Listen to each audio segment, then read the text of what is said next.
The reading this morning is taken from the Gospel of Mark, chapter 4, verses 35 through 41.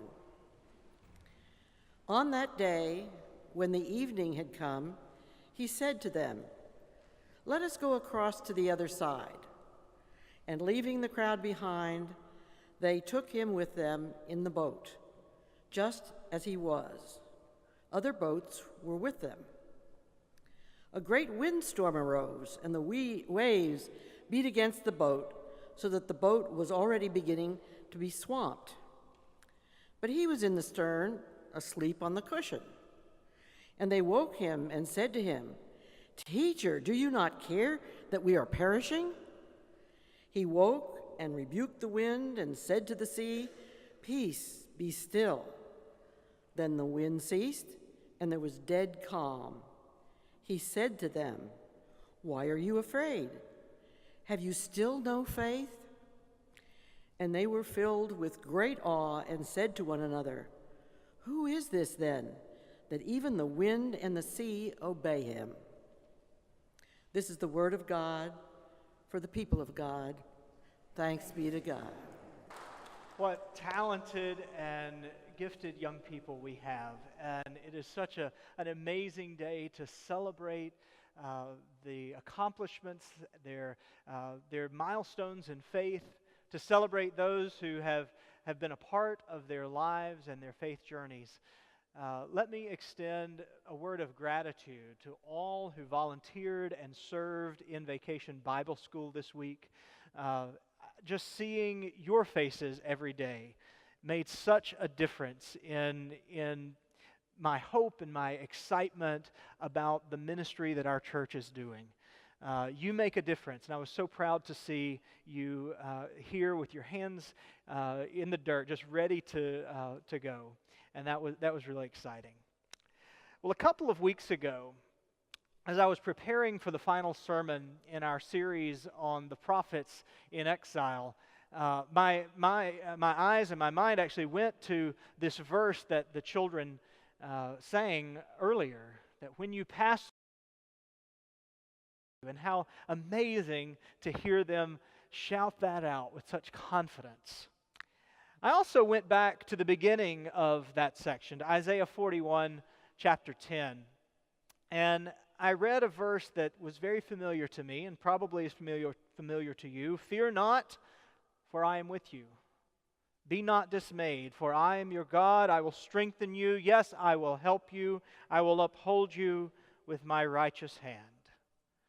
Now, you probably know what happened. It may have happened just now as I was reading that. I started singing to myself instead of reading. "Fear not, I am with thee. Oh, be not dismayed." You know that song, right?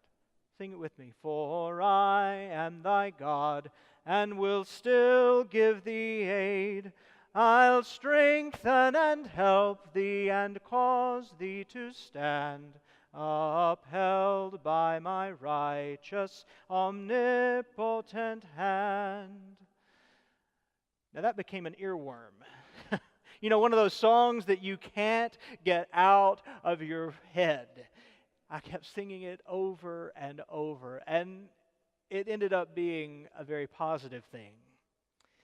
It was a welcome earworm, for I was singing that to myself as I drove to Grady Hospital to visit the Morton family after that terrible accident.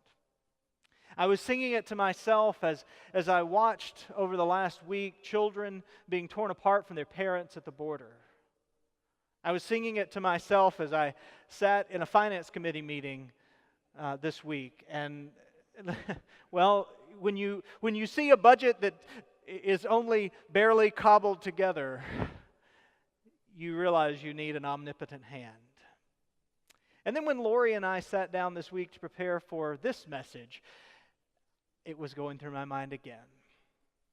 Disciples on the waters, battered about by a great wind. They're afraid for their lives.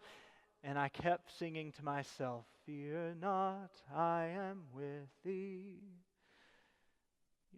We all know what it is to fear. We all know. Even though fear not or do not be afraid and such passages are among the most frequent statements in the Scriptures. We almost can't help ourselves. For to say, do not fear, is not the same thing as saying there is nothing to be afraid of. But there's plenty to be afraid of. We are confronted continually by fearful things. And I'm not talking about things like spiders and clowns and the dark or closed spaces, all those things that we're afraid of. And and in fact, when we ask people, what are you afraid of? That's often what they'll put down. We've received several of these tear-outs from the bulletin, and people are afraid of spiders. And one person put clowns, and I get that. Clowns can be scary. But social intelligence expert Dr. Carl Albrecht says that there are really only 5 things that we're afraid of. All those other things are just triggers. 5 core fears. The first is extinction or annihilation. The idea that we would cease to exist. Now that's more than just a fear of death. There's something deeper. It's the fear that we would cease to be. When I'm at a person's bedside and they're near to death and they ask me, Pastor, do you really believe that I'll go to heaven? That's the fear of annihilation. This fear that you would cease to be. Another core fear is what Albrecht calls mutilation or bodily invasion. We are corporeal creatures, meaning we have bodies, we are flesh and bones, but we're more than that. We are also spiritual creatures. So when anything assaults or afflicts our bodies, it touches us deeply on a very spiritual and psychological level. A third fear has to do with the loss of autonomy, the fear of being trapped, the fear of being helpless and without control. From the time we are infants, we are asserting control over our world, and to lose that control causes great fear. The fourth big fear is the fear of abandonment or rejection. We are social beings. We want to be accepted, and so to be cut off, that prospect frightens us to our core. The fifth great fear is the fear of being judged worthless. Now, this is the psychological counterpart to that fear of physical annihilation. We are afraid when at the prospect that our constructed self, that is the self, the person who we are in our own minds, we are afraid that that would cease to be, that someone would disagree with that and think that we are not who we say we are, who we believe we are in our deepest souls. And when we look at our lives, there are all these things that trigger these deep fears. And we invest so much time and so much energy into safeguarding ourselves from those triggers because we don't want to confront those fears. At one level, we might call this being reasonable, to deal with those triggers. You wear your safety belt in the car because you're afraid of being ejected. That's reasonable. You go to the doctor for your annual physical because you're afraid of a chronic condition getting out of control. Reasonable. But isn't there a point at which reasonable becomes pathological and unhealthy? I think so. Jennifer and I had some friends who were about to have their first child, and they were so worried about the child's safety that before the child was even born, they were baby-proofing their house. They were putting foam padding on corners and putting those little plugs in the electrical outlets, locking down cabinets and toilets. And I said, well, you know that thing's not going to start moving around for like 9 months, right? To respond to the power of electricity or the power of gravity with concern for the safety of your child, reasonable. But when we begin to give those powers more than our acknowledgement, that's when we get into trouble. That's when we get into trouble. I'm not a psychologist, but I think that the tipping point between reasonable and pathological, between healthy and unhealthy fear, has to do with how much power we ascribe to the threats that assail us. Do we give them so much power that they direct our lives, that we serve them, and that we capitulate to their demands? The passage that Marilyn read a moment ago with the disciples on the waves comes amidst a series of scenes in which there's some pretty significant power threatening the lives of the people. Diseases and disorders like leprosy and paralysis, demons and spirits, the temple authorities, the Pharisees, tribalism, family identities. These are pretty dominating powers even today. And they were wreaking havoc on people's well-being, on their bodies, on their sense of self, all those things that Albrecht describes. And in those stories that come before this passage, Jesus is continually asserting his dominion over those things, saying, I am Lord, you're not. He healed the sick, he cast out demons, he raises the lame to walk. He includes all sorts of people in his company. And then after all of that, Jesus says, hey, let's get in the boat and go across the sea. So he and the disciples get into the boat, and Jesus falls asleep. And I guess you would fall asleep if you'd done all that hard work of healing and whatnot. But it's not a problem that he falls asleep. These are seasoned fishermen, most of them.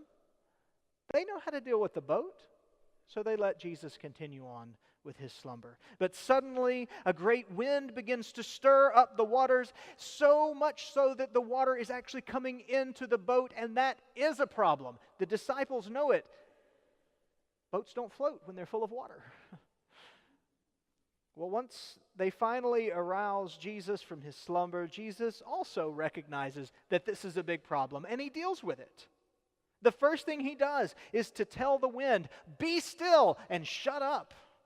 Now, before you parents get on to me for using that word in here, that's actually what Jesus says.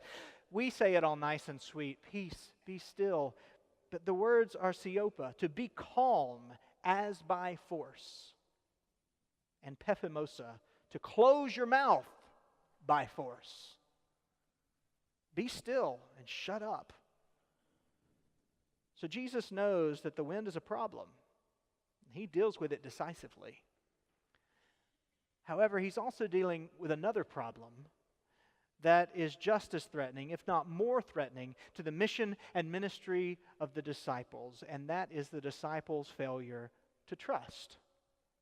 See, the disciples don't go wake Jesus up all calmly and smoothly. They don't say, hey, Jesus, you need to get up and please do something about these winds and waves, the boat's filling with water.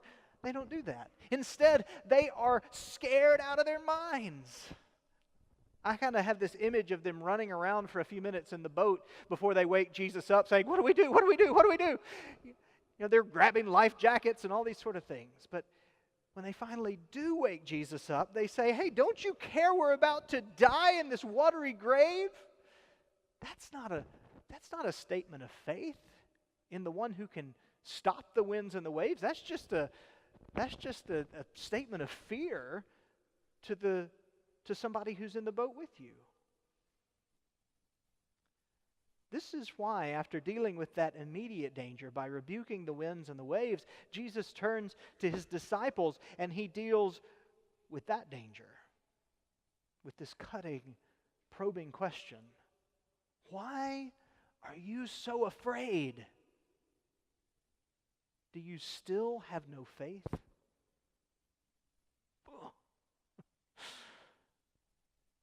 Do you still have no faith? Jesus knew the truth. Jesus knew the truth about their faith.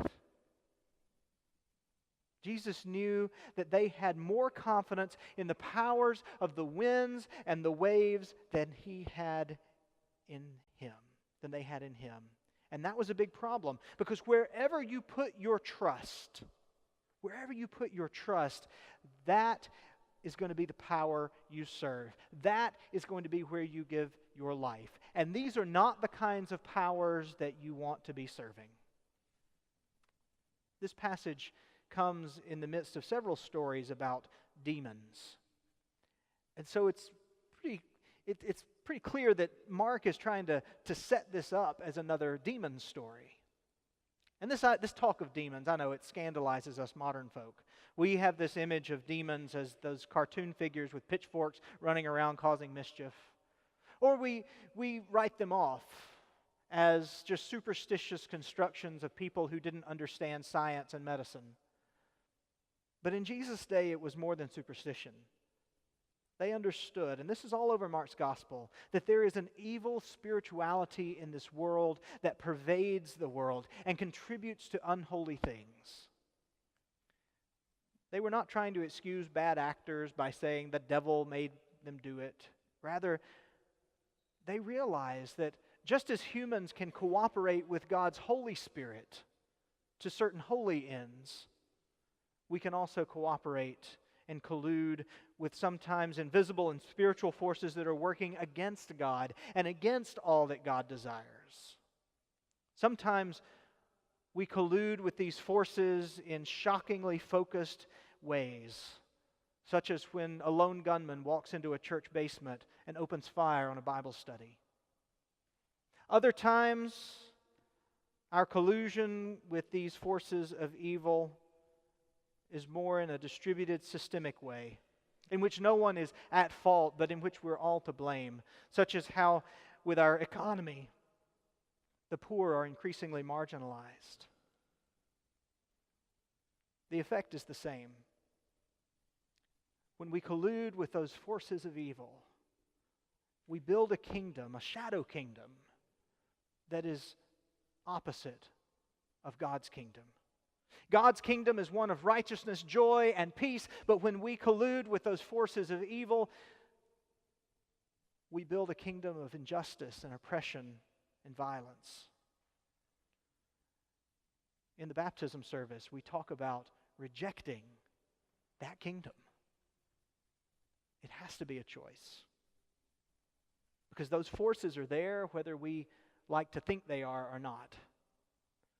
Theologian Walter Wink describes these forces as the powers. It's a phrase that we find in Romans chapter 8, when Paul says in that amazing statement of faith, neither death, nor life, nor angels, nor principalities, nor the powers will be able to separate us from the love of God in Christ Jesus.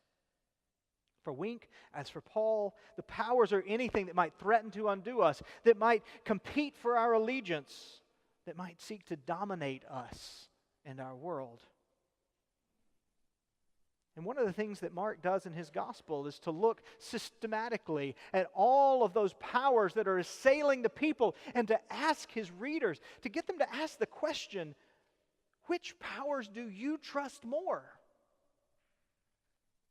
Which powers do you trust more? The demonic forces who rage with fire and fury, who dominate with disease and violence and poverty and despair, who destroy and kill, and whose death-dealing work sought to annihilate the Son of God? Or do you trust the God who foils those powers, who raises Jesus from the grave and promises to raise you also? Which do you trust? So in a sense, this story about the wind and the waves, it's a demon story. For we encounter in it these powers, whatever they are, that are posturing and posing to destroy the sovereign mission of God's only Son. Of course, they don't ultimately defeat him, and praise be, he doesn't let them defeat us. But he knows that the powers are only getting started, and that in the end game, the powers win not by actually destroying us, but by destroying our faith in the one who can actually do something about them. That's how the powers win, by destroying our faith in the one who controls the wind and the waves. And isn't that our great struggle? It's not just that these powers are wily, and they are. It's not just that the winds and batter us and the waves beat against us, they do. It's that we don't have faith in the one who is yet stronger than they. We don't have faith in the one who can control the wind and control the waves with just the words from his mouth. Look, I get that the powers are fierce. They are. If I took time today to tell you about all the fears that are swirling inside of me, we'd be here all afternoon. I don't mean trivial things like spiders or clowns. I'm really not afraid of spiders or clowns. But I mean those things that cause, I would guess, all of us this deep anguish and anxiety and fear. Church and job and family and country. Questions about significance and meaning. Those things, don't they cause you to tremble? The powers are fierce, and their greatest weapon is to confront us with those things that rattle us to our core. They make us sore afraid of our significance, our freedom, our bodies, our lives, and our place in God's world. They know how to frighten us so much that they will convince us to give up on the one who controls them and who will destroy them, the one who is mightier than they. And in so doing, they dupe us into worshiping them and to giving them everything we have. We say, as a matter of faith, that there is only one who deserves our worship, and that there is only one who deserves everything we have. But part of our problem is that we have reduced faith to this series of intellectual exercises. Do you believe that Jesus is Lord? Oh, yes, I believe. But true faith isn't just having some cognitive awareness of who Jesus is. I mean, heck, Jesus says that even the demons know who He is. True faith is exercised in works of trust. When you turn to Him despite the fierce powers that rage. When you turn to Him over the powers that compete for His place in your life. And friends, that kind of faith is what will ultimately get us across the sea alive. When the winds and the waves, when the powers begin to buffet, we've got to be able to look at the fiercest among them and say, with this bold and audacious word, you know what? You are powerful. You're more powerful than me. But I'm going to go get the guy in the back of the boat because I know he's got you licked.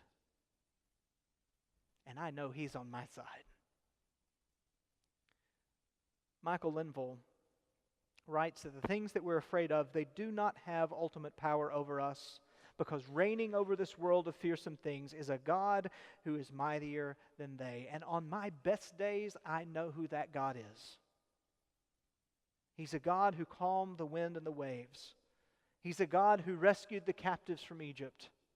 He's a God who caused His dead son to rise from a cold, dark grave. On my best days, I know that He is with me in this boat, and He will come to my side when I call. But on my worst days, those days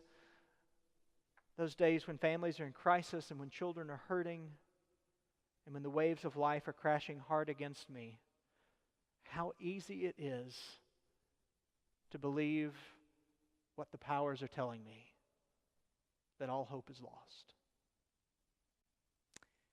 Such is the grace of this God that in those moments I hear a gentle song in my heart, and I am yet again able to call for my salvation who is close at hand. Fear not, I am with thee. Oh, be not dismayed, for I am thy God, and will still give thee aid. I'll strengthen and help thee, and cause thee to stand, upheld by my righteous omnipotent hand.